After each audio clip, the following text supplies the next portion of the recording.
안녕하세요. 최코입니다.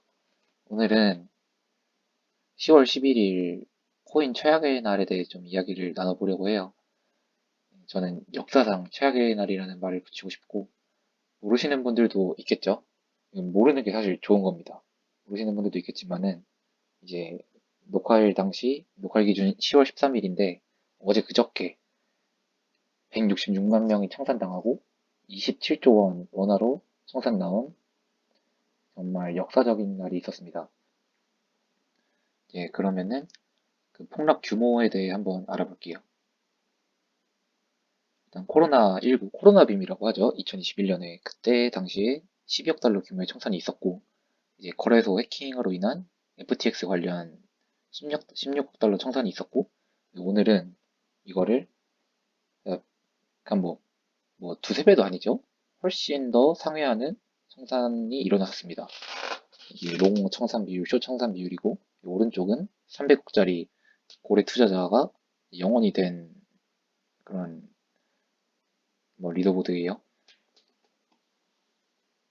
이제 집계하는 방식마다 다를 텐데 이거는 이제 크립토 탑5 올타임 하루 청산 금액입니다. 이제 2위는 이제 다들 아시는 관세빔, 뭐 3위는 붓다빔 이런 굵직굵직한 빔들이 있는데 아래 빔들을 다 합쳐도 오늘만큼 청산 금액에 비하지 못하다.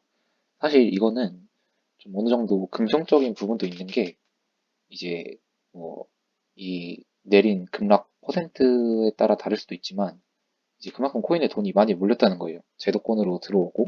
그래서 이제 뭐 좋은 건지 안 좋은 건, 당연히 안 좋은 거겠죠. 뭐 청산당한 사람도 많고, 뭐 저부터 그랬으니까. 그래서 이만큼 뭐 9빌리언 불 정도의 청산이 나왔다. 이제 차트를 한번 볼게요. 첫 번째 이더리움입니다. 그리고 솔라나고요. 비트코인은 사실 안 넣었습니다. 30% 급락도 안 나왔고, 사실 이제 코인 선물하는 사람들 입장에서 치명적인 거잖아요, 이게. 시험을 들고 있는 사람들도 뭐 아프겠지만, 코인 선물을 하시는 분들은 이게 영원이 돼버렸기 때문에 저희가 뭐 코인 선물을 비트 이더 저배하면 좋은 거 다들 알죠? 근데 이제 저희는 사실 뭐 그거 하려고 코인 선물 하는 거 아니잖아요. 알트 고배 이런 거 하려고 짧게 큰 돈을 벌으려고 또 그런 경험이 있기 때문에 코인 선물을 하시는 거로 생각을 해서 이제 알트를 들고 왔습니다. 이제 이더리움 이거는 거의 이제 알트 대장이죠. 사실 뭐 다른 알트랑 이제 비교도 안 된다고 할 정도로 이제 비트코인에 점점 가까워지고 있다. 그래서 이더리움은 이쯤 4시간 봉입니다. 4시간 봉 기준으로 이 라인 대비 한 27% 정도밖에 하락이 안 났습니다. 그 다음에 솔라나죠. 솔라나도 뭐 이제 ETF 승인 관련해서 점점 더 제도권에 들어오려고 하고 있지만 그럼 솔라나가 45% 하락이 나왔어요. 진짜 사실 말도 안 되는 하락이죠. 이제 다음 더 심한 것들을 볼게요. 저희 나라 사람들이 정말 좋아하는 리플. 리플은 거의 65%가 넘어가는 말도 안 되는 하락이 나왔습니다. 그리고 다음 다른 자발트라고 하죠. 저희 나라 사람들 빗썸 거래량이 굉장히 많은 월드코인 같은 경우는 80% 하락이 나왔습니다. 이게 한 저번 달까지만 해도 2불 위에서 놀았던 게 이제 0.27불인가까지 내려갔다 왔습니다. 그리고 이제 밈코의 페페도 이제 뭐 0.0026불 거의 70% 하락이 왔었고 이제 에나도 저희가 굉장히 좋아하죠. 에나도 0.1 한 뭐 3불까지 갔나요? 마이너스 77%의 하락이 나왔습니다. 그러면은 이제 이런 하락이 나왔는데 왜 이런 하락이 나왔을까? 사실 이 말도 안 되는 하락이 왜 나왔을까를 한번 알아보겠습니다. 먼저 트럼프가 중국 제품에 관세 100% 발언을 했죠. 사람들이 뭐 트럼프 노벨 평화상 안 줘서 삐져서 뭐 하나 할 거다 라고 우스갯소리로 얘기를 했지 이런 폭탄 발언을 할 줄은 아마 알고 있던 사람들이 없었을 거예요. 근데 이제 관세빔은 알겠어. 근데 이런 기사가 있습니다. 우연이 아니라 시장 조작의 결과. 분명의 BTC 거래가 최고점에서 숏을 쳤고 폭락 직전에 수백만 달러를 추가 투입을 했다. 그래서 2억 달러를 벌었고 사실 이 거래소 하나뿐만 아니라 뭐 다른 거래소도 있으면 훨씬 더 많은 수익을 냈겠죠. 누군가 시장을 조작했거나 미리 입수한 정보를 이용한 것으로 보인다.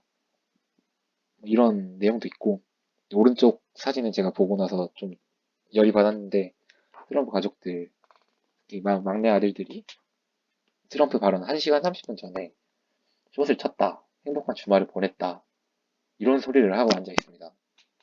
실제로 막 트럼프 첫째랑 둘째는 자산이 500억에서, 500억 달러에서 500만 달러에서 한 7천억 달러로 불어났다고 그런 카더라를 봤어요.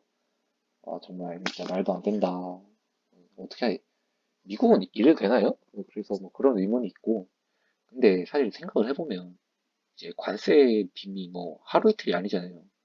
4월 달에 관세 빔이라고 해도 뭐 한 번에 떨어지지 않고 천천히 하락을 했고, 근데 그 이제 트럼프 아가리도 이제 그렇게 효과를 보지 못한다라고 생각을 하는 사람들이 많았는데, 왜 이렇게 뭐 다른 이유가 있었을 거다라고 저는 생각을 해서 다른 이유들을 좀 딱 찾아봤는데,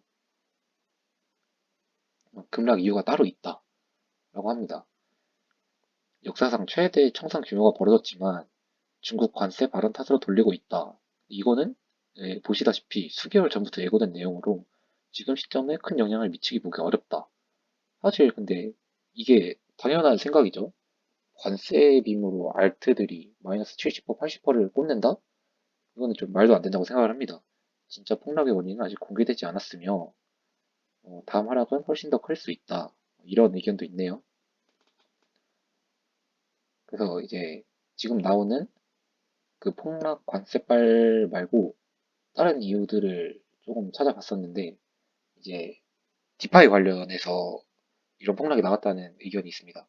USDT를 USD2로 이제 교체를 합니다. 그러면 이제 얘네에서 예치 이자를 담보로 다시 USDT를 대출을 해요.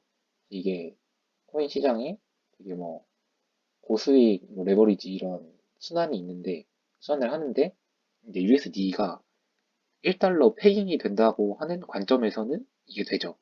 이 페잉이 뭐냐면, 이게 특정 코인을 어느 정도에 맞추는 거예요. 보통 1달러에 맞추는데, 예를 들어, 그럼 USD가 1달러에 페깅을 했으면 1.00003 이렇게 거래되거나 0.99998 뭐 이런 식으로 거래돼서 1달러에 패깅을 하는 뭐 그런 방식입니다. 근데 이게 1달러랑 괴리가 벌어지면은, 이거는 코인 안 하시는 분들도 알 텐데, 이 루나 사건이 그렇거든요. 이게 신뢰가 한번 무너지는 순간에 쫘르륵 무너져 내립니다. 그래서 이번에도 일단은 이렇게 심한 급락은 아니지만 관세발 급락이 있긴 있었겠죠. 그래서 관세발 급락에 의해 이제 마진콜이 발생을 했는데, 이제 디페깅이 발생을 해서 그 예치이자 담보로 추가 대출이 안 나오는 거야. 그래서 이제 뭐 주요 코인 자산, 비트코인, 이더리움, 뭐 솔라나, 리플 이런 거겠죠. 그런 거를 이제 시작과 매도를 해야지 마진콜을 면할 수가 있어. 그래서 그런 자산들이 시작과 매도가 돼. 이제 그러면은 이제 유동성이나 주문 측면에서 그런 게 시작과 매도가 되면은, 이 주식은 종목마다 움직임이 다르지만 알트들은 사실 움직임이 거의 비슷하거든요. 이게 프로그램 봇들 때문에. 그래가지고 근데 이게 시장가를 한 번에 내려오면서 다른 알트들도 프로그램 매매가 돌아가면서 폭락이 나온 거야. 그래서 주문들이 일시적으로 붕괴되고 그게 미결들이 쌓이면서 아래로 쭉 꽂혔다. 이런 USD 디pegging 관련해서 터질 게 터졌다라는 그런 구조적인 문제가 있었다라는 얘기도 있고, 또한 서버 거래소 마비로 선물 투자자 연쇄 청산으로 이게 이렇게 쭉 내려갔다라고 하는 의견도 있습니다. 이것도 말이 되는 게, 위에 차트를 보면은 리플을 한번 볼게요. 이게 사실 여기서는 이게 매수가 안 됐다고 합니다. 매수 버튼이 활성화가 안 됐고, 그러면은 뭐 여기서부터 그냥 놈들 다 내려가는데 받아줄 물량이 없으니까 이렇게 쭉 내려갔다. 그럴 수 있죠.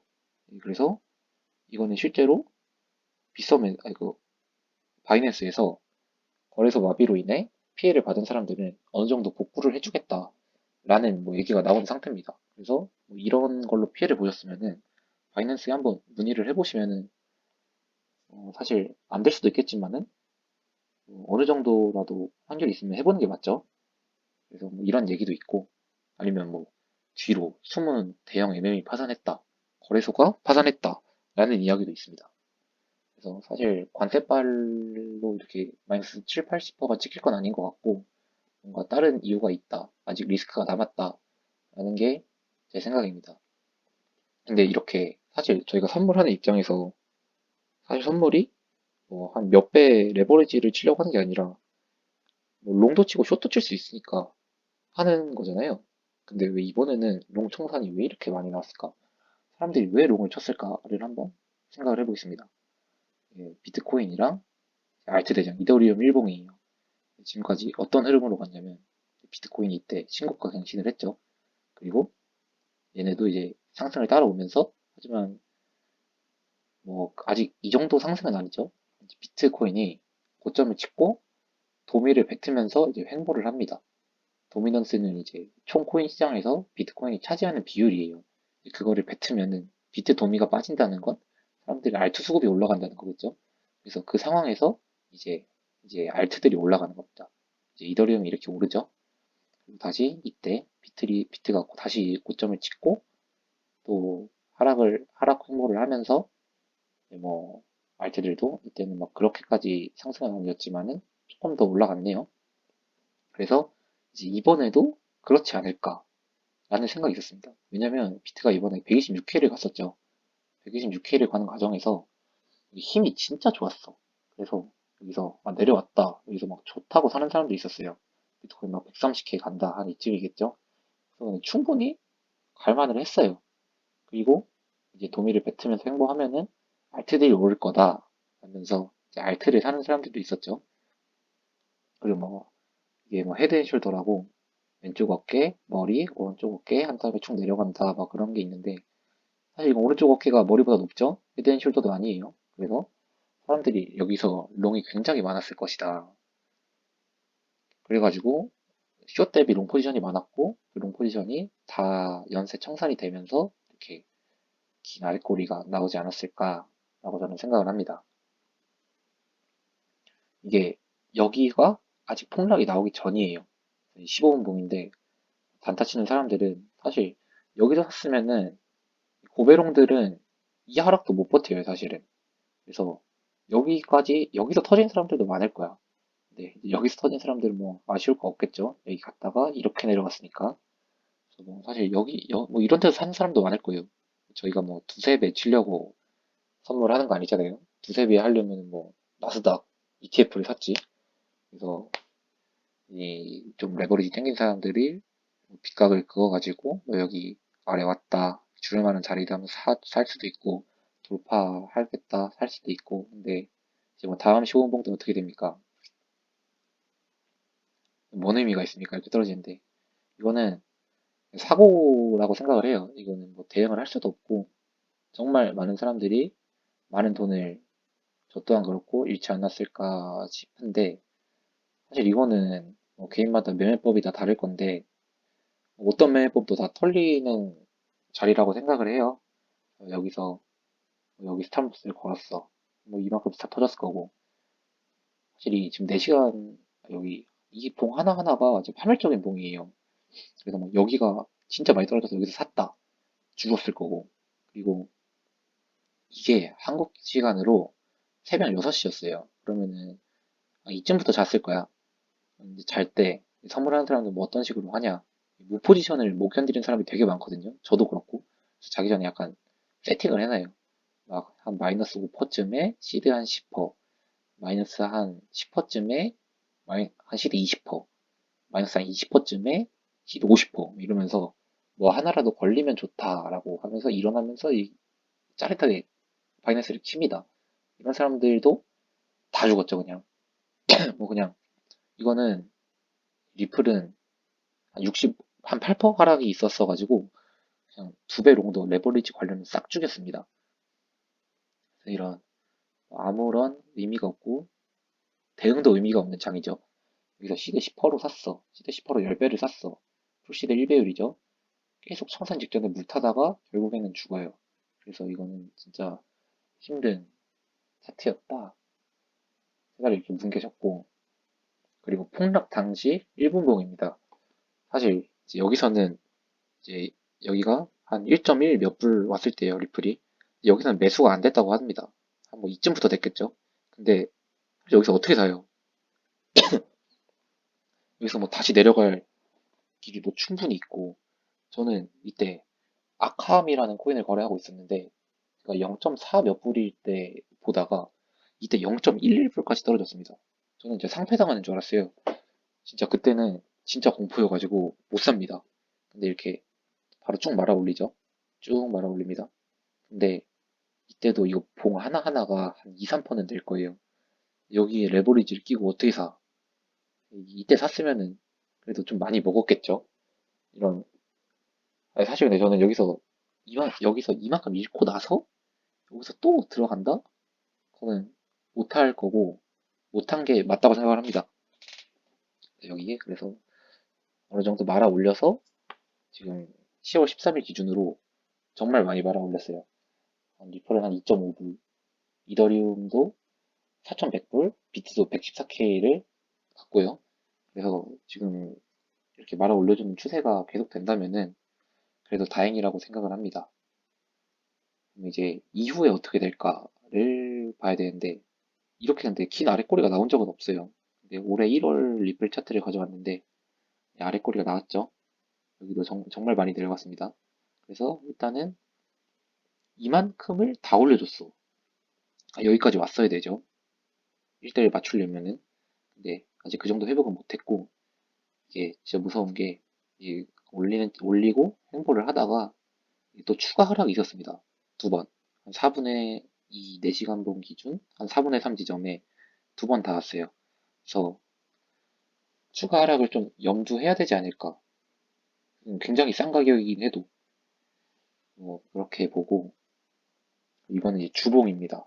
현물 가지고 있는 사람들이나 뭐 아래서 접에 잡으신 분들은 그래도 괜찮다고 봅니다. 이더리움은 여기에 이번 폭락에 닿지도 않았어요. 그래서 이더리움도 굉장히 단단해졌다라고 보고 있고 리플을 포함한 다른 자발트들은 대부분 여기까지 온 애들도 있어요. 그래서 이 삼각수렴 채널은 벗어났지만 또 다시 이 부근에 들어와 주면은 그래도 괜찮지 않을까라고 생각을 합니다. 그래서 이런 폭락이 한 번씩 오잖아요. 근데 이번엔 정말 역대급이었고, 그래서 어떻게 대응을 해야 할까를 좀 생각을 해보면은 감당할 수 있는 수준의 배열을 쓰자. 사실 근데 이거는 제가 적으면서도 웃긴 게 사실 이게 말이 안 돼요. 이게 진짜 두세 배 칠 거면은 나스닥을 하는 게 맞고, 뭐 다섯 배는 넘게 쳐야 좀 의미가 있을 것 같은데, 그걸 감당을 할 수가 있을까? 그래서 풀시드 기준으로 좀 나누는 게 진짜 무조건 필요하다고 생각을 합니다. 그래서 풀시드 다 들어가는 건 정말 말도 안 되는 짓이고, 시대 30% 10배, 뭐 이런 식으로. 그것도 이제 로스를 걸면서, 로스 안 걸면 다 죽는 거 오늘 봤으니까. 그리고 또 이게 코인 선물을 사실 하면은 풀시드로 큰 이득을 봤을 때 다시 그 풀시드로 또 이득을 보면은 이게 복리가 말이 안 된단 말이에요. 그래서 이제 그 맛을 다들 한 번씩 벌어봤으니까 하는 거잖아요. 근데 이게 또 이렇게 한 번에 가져가니까 또 자산 배분을 어느 정도 해야 되지 않을까.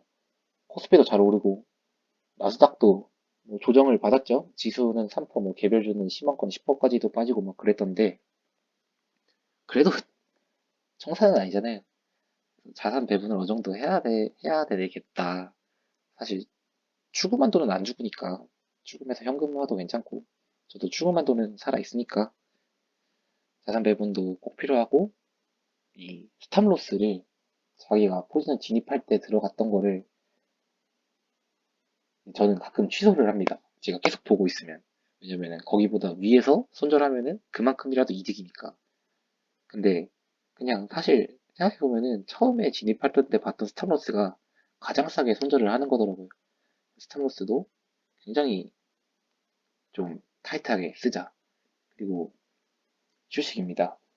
이것도 제가 제일 못하는 건데 그 나의 트레이딩 룸으로 오라라는 책을 보면은 그 유명한 트레이더가 저자인데 풀시드 20% 손실을 입으면은 한 달을 쉬고 오라는 말이 있습니다.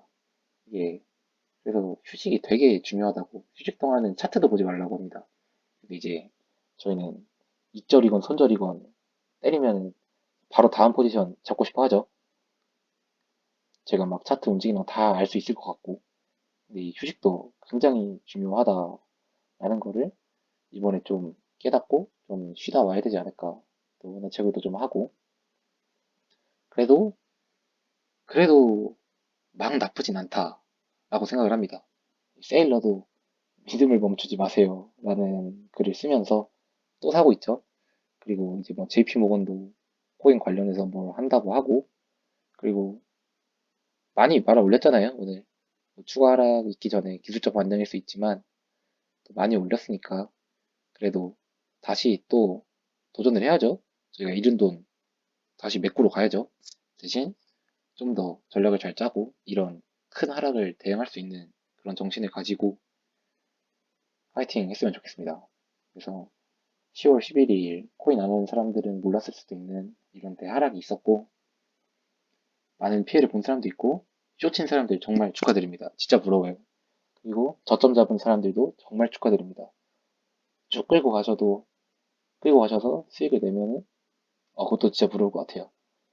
그래서 뭐 이런 날이 있었다. 선물을 했어. 선물로 그 돈을 써? 네, 많은 돈 쓴 사람들 많죠. 다시 정신 차리고 좀 쉬다가 와서 차트가 안정이 되면은 그때 다시 하는 게 어떨까라고 생각을 합니다. 정말 힘들었던 하루였고, 많은 사람들이 저랑 비슷할 거라고 생각을 해요. 그래도 다시 잘 회복하고, 그렇게 다시 거래소분들 돈 뺏으러 가야죠. 가서 다들 부자 됐으면 좋겠습니다. 네, 감사합니다.